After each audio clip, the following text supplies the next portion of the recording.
And next up is Tower Climber Terry, a LitRPG series written by Deck Davis. It is 269 pages, $2.99. It's available on Kindle Unlimited, and here's the author's description. A LitRPG tower climber adventure. In the heart of the world, there's a tower that shouldn't exist. One that has torn the fabric of reality and brought forth hordes of monsters thirsty for blood. A tower filled with loot. But one that's spreading its corrupted roots across the land and showing no signs of stopping. Enter Terry Byrne. He spends his days working in a bar, and the rest of the time he's looking out for his little brother. He's also scored highly on the aptitude test for a stat rune, which would let him level up and earn abilities and choose a class. But it comes at the price he's never been willing to pay. One day, though, he does something that leaves him no choice. On the run from the law, there's only one job open to Terry now, and that job is called a tower climber. So there we go. It also says Tower Climber Terry, where we about leveling up and rare abilities and experience-based power progression. Okay. I wanted to like this story. I've liked other things that Deck Davis has written, but a lot of his stories are kind of hit and miss. And he writes fast enough, I think, that he's able to kind of explore these concepts and experiment with different kind of combinations of storytelling and also RPG mechanics and try things out. He has a huge variety of series, and a lot of them will be like one book, maybe two books, and then he'll stop writing it if it's not popular enough. And I think that's what this kind of is. And some people will really enjoy it, other people won't. I ended up not really enjoying it as much. It didn't really work for me. And most of that, it comes down to a few different things, which we'll talk about in a second. But the story is really what it says on the cover. Tower Climber Terry. I feel like it's sort of supposed to be playing like Dungeon Crawler Carl, except the main character's climbing a tower instead of crawling in a dungeon. And that's kind of all it is. It's a slice of life story with the main character, where there's some kind of contrived setup that gets the main character and his brother into a tower, which is kind of a reverse engine. And he goes exploring, he fights monsters, he kills things, he progresses in his particular power system. And he, explores and grows and gets new powers and becomes better at his job and his class. And that's kind of all it is, though. And that's not necessarily bad if the fights are entertaining and there's things that are interesting about the main character and plot development and world building. And the story kind of has little bits of all those things, but they don't, for me at least, mesh well together. For the most part, the story felt very directionless. And it's set into a fantasy RPG world, so nobody's like transported to this world from our world.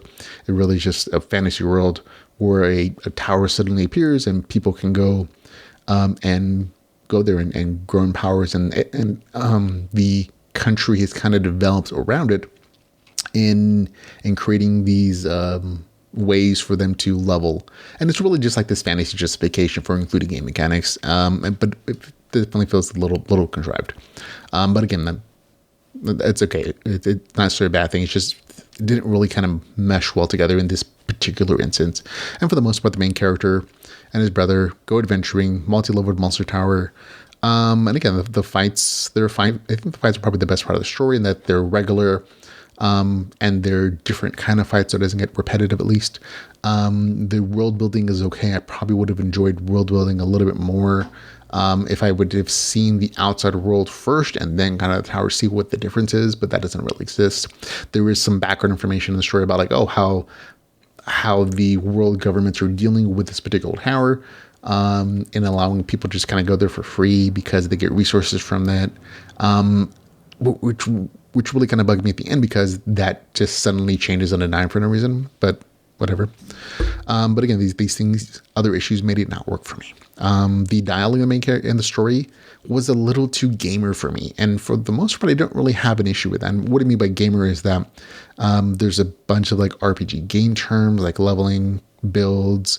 The main characters are really concerned about how their builds are going and how they develop as a party to fight these monsters, and they're using all the stat information.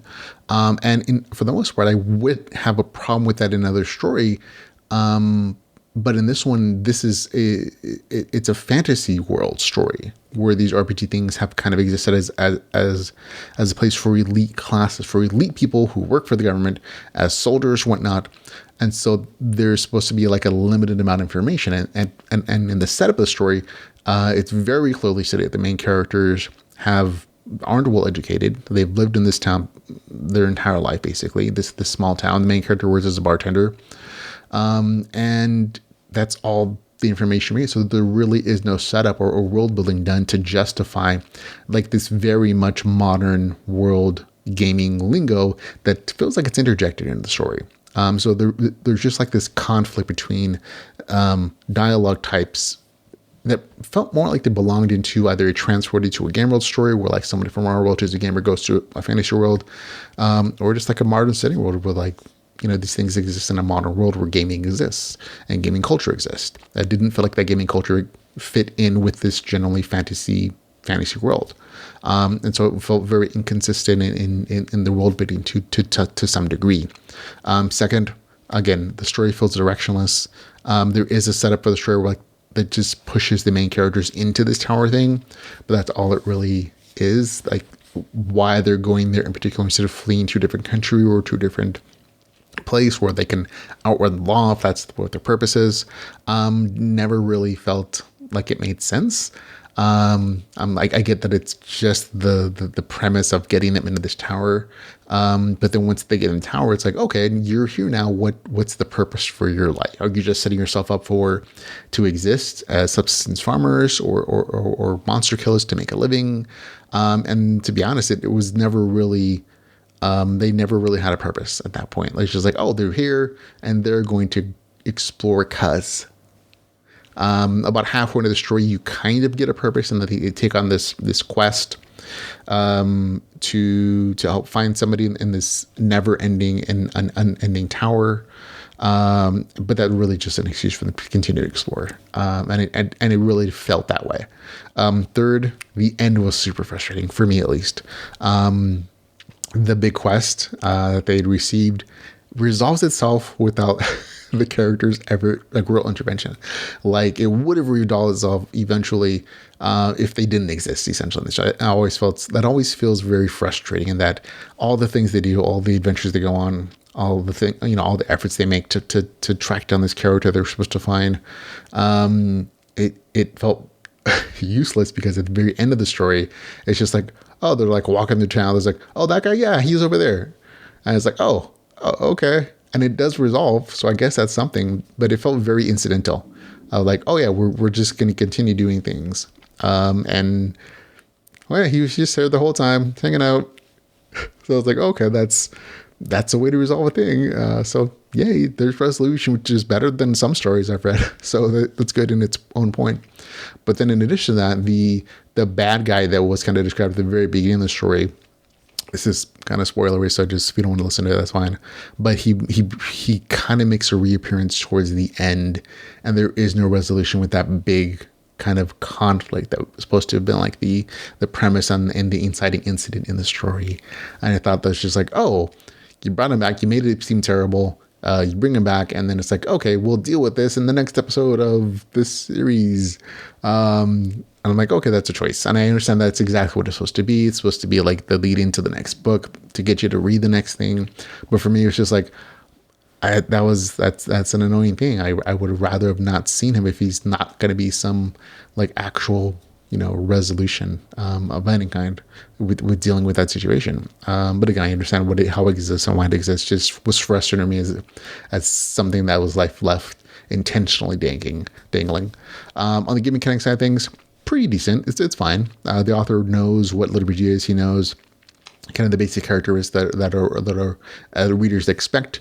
There is an RPG interface, and there are lots of notifications, ability stats increase individually when you're using them, which is more of a not experience points get initial amounts, but if you're hitting things a lot, your strength is going to go up. If you're getting hit a lot, your constitution is going to go up. If you're being intelligent, your intelligence is going up. So it's experience driven in that respect. Like, if you're using the stat, it's going to go up. And how you're using the stat, when it levels, also determines what special abilities are available to you when you do level it. So you get special abilities when you get your strength to the next level. But if you've only been, hitting trees, you're going to get something related to that essentially. But if you've been fighting the entire time using your fist versus a sword, you're going to get fist related options for choosing. So I did like the fact that it was a very flexible system, even though everybody has the same access to it. So I thought that was interesting. But I really wasn't really super invested in the RPG progression because I never understood the motivation for why the characters wanted to improve, why they wanted to fight, why they wanted to adventure, why they wanted to, take on their specific roles as like tank versus damage dealer, which, again, gamer terms in a fantasy world that, never had these games. Felt a little awkward. And so even though the RPG system itself is fairly robust and flexible, it essentially took class systems that already exist and were familiar and just kind of tweaked them a little bit in how their progression happens. So it's nothing too innovative, but still not bad. Overall, not a badly written story in any way, shape, or form. The story, for me, just wasn't engaging. The first half is very forgettable. And that even though there were like these, it's just a series of like just little adventures. It's a slice story again. But again, nothing felt it because the characters essentially were just wandering around randomly. It's like, oh, okay, what's the point of this? And for that was a little too much for me. And the end was just kind of frustrating. Not frustrating to like throw the book or anything. It's just like, kind of a bad ending to some degree. And the one kind of plot quest they have is just kind of resolved on its own without really the main character's interventions in the first place. Just getting there was kind of the most that they did. So for me, it just didn't work out. But if you enjoyed it, hey, go review the book, go let the author and other readers know how much you liked it. But for me, it just didn't work, unfortunately. So again, not a bad book necessarily, just didn't work for me for the reasons that I stated. That for me, it's going to get a score of 6 out of 10. That's Tower Climber Terry with a score of 6 out of 10.